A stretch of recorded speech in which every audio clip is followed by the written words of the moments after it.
اس کے سر میں عجیب سی ٹیس سی اٹھی، اسے لگا جیسے سینہ ایک دم تنگ پڑا ہو۔ عرشیا آ جائے نا، میں آپ اور انا جان ناشتہ بناتے ہیں، جلدی آئے نا، بھوک لگ رہی ہے۔ وہ ادین کی آواز پر جبرن سا مسکرائی۔ آ رہی ہوں ادین، بس آ رہی ہوں سویٹ ہارٹ، وہ اسے مطمئن کرتی بولی تو ادین شماس صاحبہ کے ساتھ گھر کی طرف بڑھا اور رضی صاحب بھی انیس کا کندھا شفقت سے تھپکاتے ہوئے لکڑیوں کا گٹھا اٹھائے اندر بڑھ گئے۔ عصر کو کال کی نیت سے وہ باغیچے کی طرف آ کر رکا تو عرشیا کی طرف سر اٹھا کر دیکھنے لگا۔ اس کا چہرہ پیلا دیکھ کر انیس نے نمبر ملانا روک کر اسے دوبارہ دیکھا۔ وہ یوں تھی جیسے اسے دیکھ کر بھی دیکھ نہ پا رہی ہو۔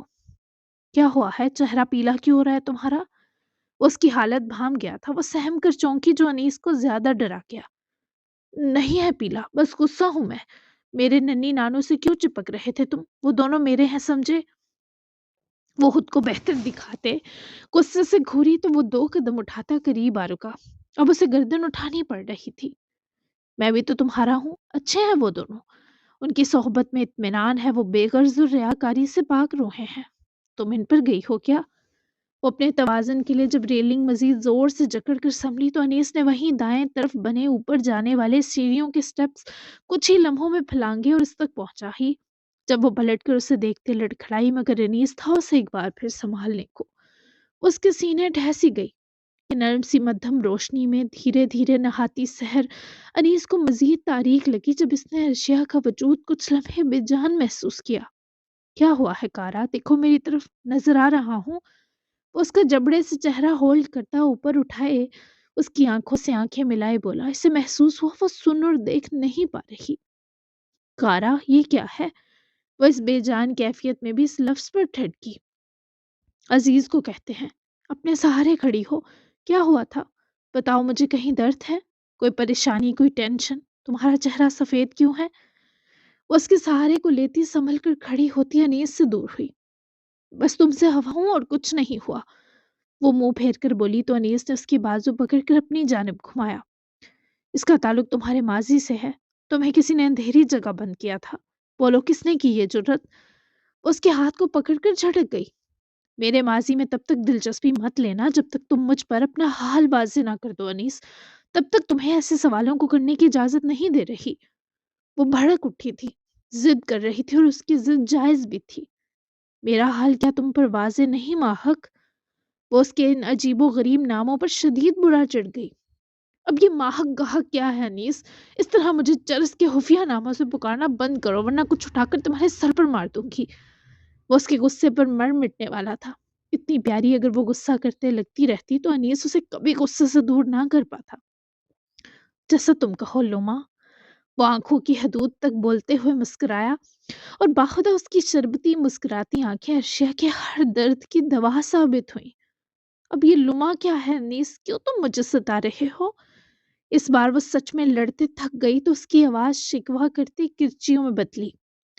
لما اس وجود کو کہتے ہیں ارشیا المیر جو چھوڑ نہیں کرتا، جو زخموں میں بھی امید بن کر چمکتا ہے اور جو اندھیرے کو مکمل ختم نہیں کرتا، بس قابل برداشت بنا دیتا ہے۔ تم میرے لیے وہی لما ہو۔